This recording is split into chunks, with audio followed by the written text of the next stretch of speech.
Cardi B is officially pregnant. She has revealed it.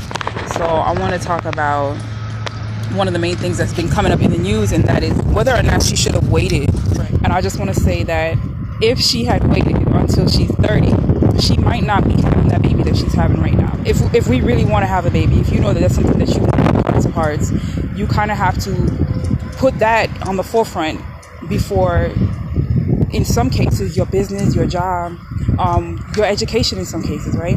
A baby should not stop you, right, from fulfilling your other dreams. And she's doing a wonderful job right now of at least having the courage, right, and the audacity of having the enthusiasm that she has right now to show that she's going to continue to have, her dreams, to fulfill her dreams and have a baby too, right? So I hope that a lot of you pay attention to that, because in this world, in society, that's like a major no-no. That's like a major reason of why people have abortions. They're talking about all these abortions that Black women are having. There's more babies dying than there are babies being born, right? But one of the major factors is because for some women, mainly Black women, keeping a pregnancy and a job is like a deal breaker. It's one or the other. And I know there are a lot of disputes as to whether or not Cardi B is Black, whether or not she considers herself Black.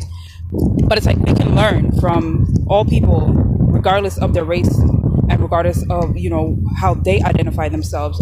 There's people who will identify Cardi B as Black regardless of what she says, and no matter what she says. Should she have waited until she was 30, she might not have healthy eggs, depending on her diet, depending on, her family, her heredity. She might not have a healthy diet or healthy eggs. Fibroids that could creep up, which tend to creep up around the time you're 30, those can hinder whether or not she can conceive a child. It can kind of prevent that. Also, other things start to creep up around that time or can really influence a woman. She could, her fallopian tubes can become scarred, can become damaged. She could have other things already existing, such as endometriosis that, we probably don't know about, but she might be going through. And all that stuff can just kind of really lessen your chances of conceiving if she was 30. This whole idea of that you have to wait until you're 30, that whole thing just needs to be really reevaluated, because all this work and all these careers that all these people have, it's not necessarily enriching their lives, right? But in many cases, bringing a baby into your life is like one of the most joyous occasions, the best things that you could ever do. So it's like, why wouldn't you go for what makes you happy? At 30 to me is still kind of on the young end to continue to have babies, possibly after you've already had a few babies. She's 25 right now. I think that's a good time to have babies.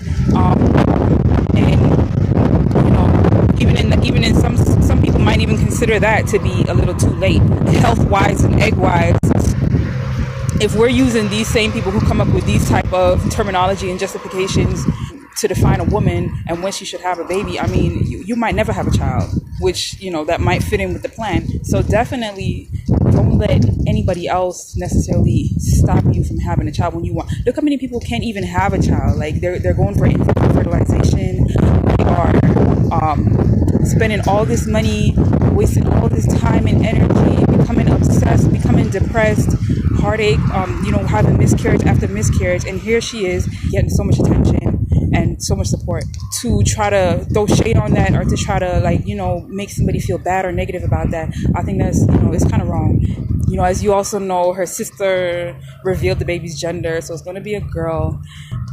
Another thing I wanted to talk about was the whole abortion part. She was asked on the Breakfast Club whether she thought about having an abortion, and she said kind of, sort of, right? But she didn't want to have to deal with the whole abortion thing, right? I commend her for that. If, say, she did have an abortion and decided to wait until she was 30, so many things could have went wrong with the abortion itself. They could have damaged the uterine lining in her womb, in her uterus, where, in the future, an egg would have trouble implanting itself in that location or in that spot.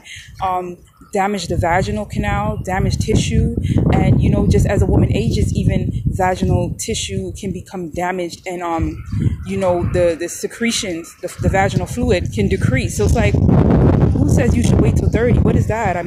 Maybe if we're eating right, if people start eating right, there's less pollution, better air quality, people start thinking right. Look at her. She got such an upbeat personality, and I think that that's something that we definitely need to admire and take more of. You could say she's silly, you could say she's goofy, you could even say she's stupid and she's not a good role model for Black people, but in certain areas she is definitely a good role model. We need that more cherry spirit, we need that more resilience, right? By the time some women are 30, they're depressed just they wake up mad. By the time some women are 30, they hate men. They're not going to have a baby if you hate men, right? So I think she's definitely, making the right decision. And if you're in a situation where you're contemplating whether you should hold off pregnancy, whether you should have an abortion, I say if nature has allowed you to have this, wonderful opportunity, then you should definitely embrace it, right? If you're trying to get pregnant, continue to watch my videos, subscribe to my channel, subscribe on Instagram, follow me on Instagram. So I hope you enjoyed this video. Take what is beneficial from the whole situation, from this video, from Cardi B's experience, and make your life, the life that you